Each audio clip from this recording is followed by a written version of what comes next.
Hi everyone, today is one of those days that I'm feeling very peckish, and anytime I feel like that I always tend to make some kind of chow.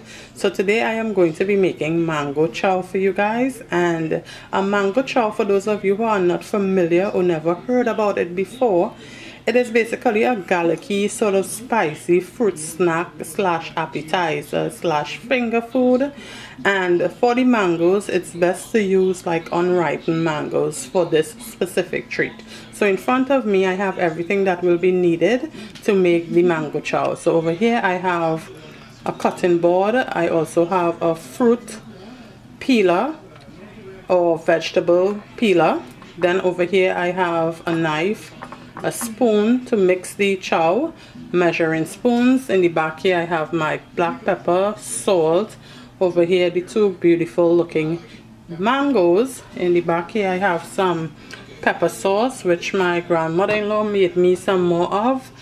Then we have a lime, we have a few cloves of garlic, Shado Beni, a bowl for mixing the chow, and also another bowl for storing the chow when I'm finished making it. So let's get started with this.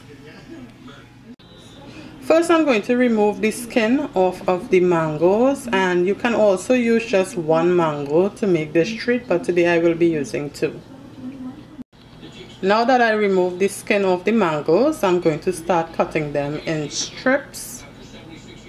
I already started slicing some of the mangoes, and what you're going to do is when you slice it, you want to make sure that it's not too thick and it's not too thin. So about this size should be fine.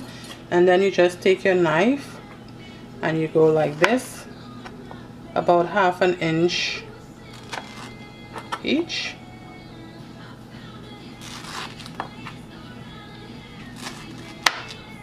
Like so. So I'm going to add this into the bowl that I have over here, and I'm just going to continue slicing the rest of mangoes, and I'll be back.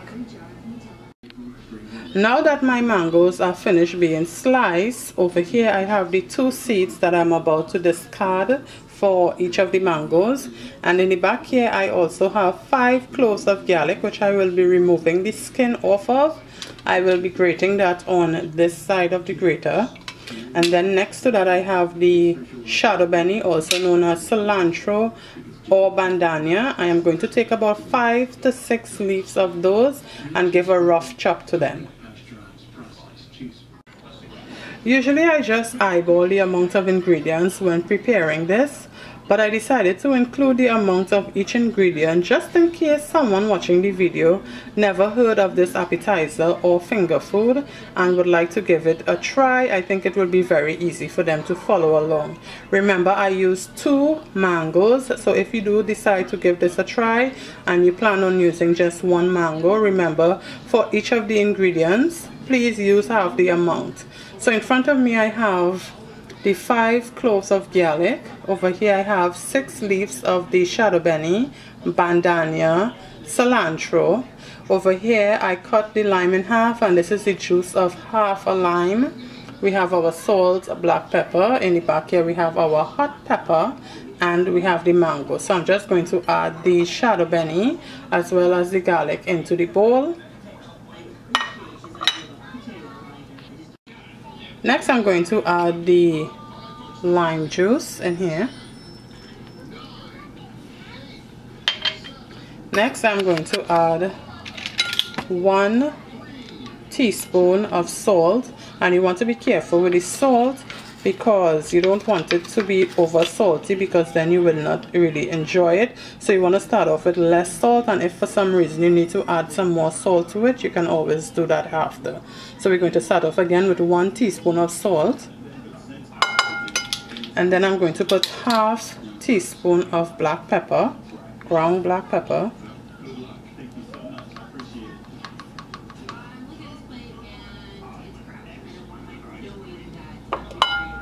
For the pepper sauce, I am going to use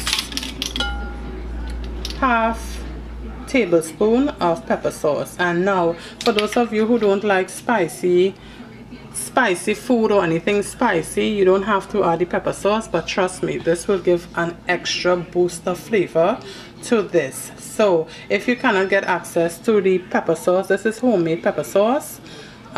You can always get this like in the supermarket, they have them ready made, or if you can't get it as well, you can also use habanero peppers, probably about 1/4 of a habanero pepper you can cut up really fine and add it to the rest of ingredients. So right now I'm just going to pour off the pepper sauce into the measuring spoon and I'll be back.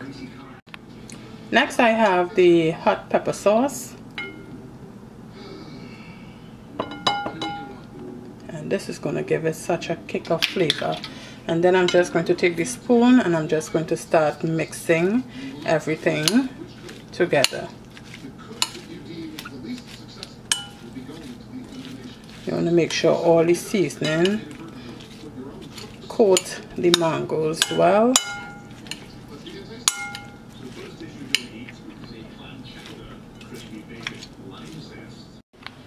As much as I am tempted right now to get my fork and dig into this, I am going to refrain from doing that. It smells, oh gosh, so good. So what I'm going to do next is take the mango and place it into this bowl that I have here with a lid. You want to leave this for about half an hour to an hour, because what you want is for all the different ingredients with the seasoning and everything to really absorb into the mango. That way it will taste even better, right? So that's what I'm going to do next. Here's the mango chow. I left it to marinate for about 1 hour, so right now I know it's ready to enjoy. Also, I want to mention there's different types of fruits that you can use besides mango. There's pineapple, I tried that and it tastes really well. Or tangerine, back in Trinidad we call that Portugal. Over here they have something called star fruit. Back in Trinidad we call it 5-finger. I saw that one time in my local supermarket and it tastes really well. I will include a photo with the day when I made 3 different types of chow: mango, the pineapple, and the 5-finger / star fruit chow. So those are just a few other options that you can try. But I remember growing up in Trinidad, I remember using plums, pomsite, pomerac, cerise, chenet at one time, just to name a few. So yeah, also you can also use cucumbers. I used cucumbers one time and it tastes really, really well. So those are some other options, and this is something that you can enjoy anytime. There's no specific time to enjoy this. Again, I hope you guys enjoyed the video. As usual, thanks for viewing and I will see you guys in my next video. Bye.